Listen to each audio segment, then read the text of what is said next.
आज हम बात करने वाले हैं 2016 की उस सर्जिकल स्ट्राइक की। एक ऐसा मिलिट्री ऑपरेशन जिसने न सिर्फ बॉर्डर पे हलचल मचाई बल्कि भारत की डिफेंस पॉलिसी के सारे नियम ही बदल कर रख दिए। तो चलिए इस कहानी की शुरुआत करते हैं पाकिस्तान अधिकृत कश्मीर के घने जंगलों से। देखिए, ये एक ऐसा इलाका है जो हमेशा से विवादों में रहा है। बहुत खतरनाक, जहां तनाव आप कह सकते हैं हवा में घुला रहता है। तारीख थी 28 सितंबर 2016 और रात थी बिल्कुल काली, अमावस की। आसमान में चांद का नामो निशान नहीं। लाइन ऑफ कंट्रोल यानी LOC के पार, जो भारत पाकिस्तान के बीच की डी फैक्टो बॉर्डर है, एक अजीब सी, एक भयानक खामोशी छाई हुई थी। ऐसा सन्नाटा जो किसी बड़े तूफान से पहले होता है, बिल्कुल वैसा। और इसी जमा देने वाली ठंड और अंधेरे को चीरते हुए आगे बढ़ रही थी इंडियन आर्मी की स्पेशल पैरा कमांडोज की एक टीम। सोचिए, चेहरों पर कैमोफ्लाज पेंट, हाथों में साइलेंसर वाली राइफलें, और वो कंटीले तारों और लैंडमाइन से बचते बचाते दुश्मन के इलाके में दाखिल हो रहे थे। तो सवाल ये है कि आखिर ये एलीट कमांडो दुश्मन के इतने अंदर तक पहुंचे कैसे? और सबसे बड़ा सवाल, क्यों? इस पूरे ऑपरेशन के पीछे की वजह क्या थी? चलिए इस कहानी को बिल्कुल शुरू से समझते हैं। इस सर्जिकल स्ट्राइक को ठीक से समझने के लिए हमें कहानी में थोड़ा पीछे जाना होगा।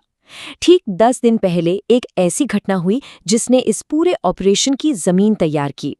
ये सब शुरू हुआ 18 सितंबर को। उस दिन आतंकवादियों ने उरी में इंडियन आर्मी के एक बेस पर हमला कर दिया। इस हमले के बाद नई दिल्ली में हाई लेवल मीटिंग्स का दौर शुरू हो गया। खुफिया जानकारी इकट्ठा की गई, जवाबी कार्रवाई का पूरा प्लान बना और ठीक 10 दिन बाद 28 सितंबर को उस प्लान को अंजाम दे दिया गया। उस हमले में हमारे 19 जवान शहीद हो गए थे। इस खबर के बाद पूरे देश में आप कह सकते हैं गुस्से और दुख की एक लहर दौड़ गई। दिल्ली में सरकार से लेकर आर्मी हेडक्वार्टर्स तक हर जगह एक ही बात हो रही थी कि इन जवानों की शहादत का बदला लेना जरूरी है। तो चलिए अब उस प्लानिंग पर नजर डालते हैं जो हमले के बाद के कुछ दिनों में की गई। एक ऐसी प्लानिंग जिसे टॉप सीक्रेट रखा गया था।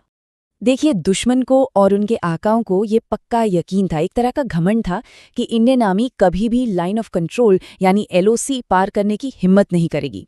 और जानते हैं, यही उनका सबसे बड़ा वहम था और यही उनकी सबसे बड़ी कमजोरी भी बन गया। तो प्लानिंग का प्रोसेस कैसा था? ये बहुत सटीक और सीक्रेट था। सबसे पहले दिल्ली के साउथ ब्लॉक में टॉप लेवल की मीटिंग्स हुई। साथ ही हमारी इंटेलिजेंस एजेंसीज ने सैटेलाइट इमेजरी का इस्तेमाल करके दुश्मन के इलाके में मौजूद आतंकी लॉन्च पैड्स की एकदम सटीक लोकेशन पता लगाई। ये वही जगह थी जहां से टेररिस्ट घुसपैठ करते थे। अब इस पक्की जानकारी के आधार पर टॉप कमांडर्स ने LOC पार करने का एक बहुत ही बोल्ड प्लान बनाया।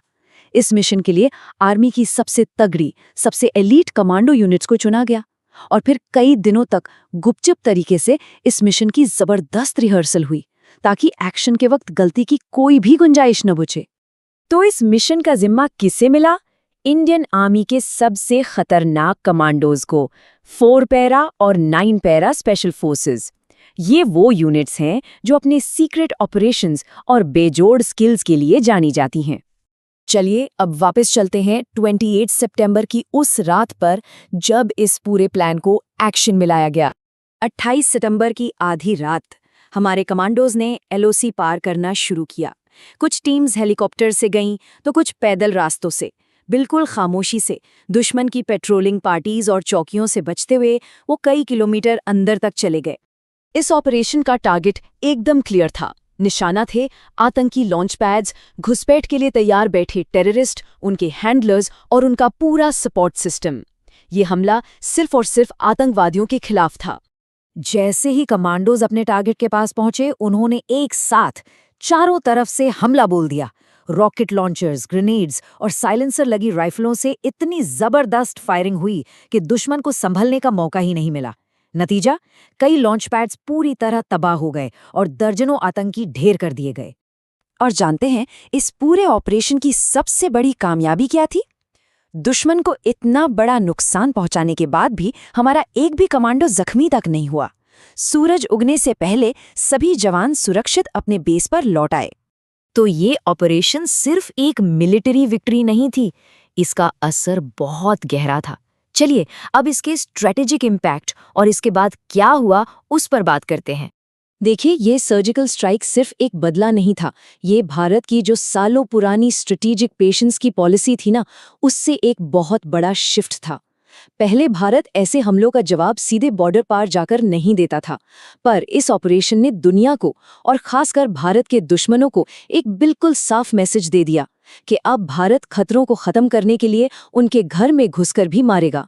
तो इस ऑपरेशन का असर सिर्फ मिलिट्री तक ही सीमित नहीं था, ये एक बड़ा स्ट्रेटेजिक बदलाव था और दुनिया के लिए एक पावरफुल पॉलिटिकल मैसेज भी। इसने देश की डिफेंस पॉलिसी को एक नई और आप कह सकते हैं ज्यादा आक्रामक दिशा दी।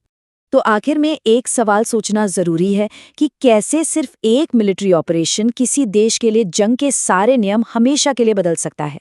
ये एक ऐसा सवाल है जो हमें इस ऑपरेशन के लंबे समय तक होने वाले असर के बारे में सोचने पर मजबूर करता है।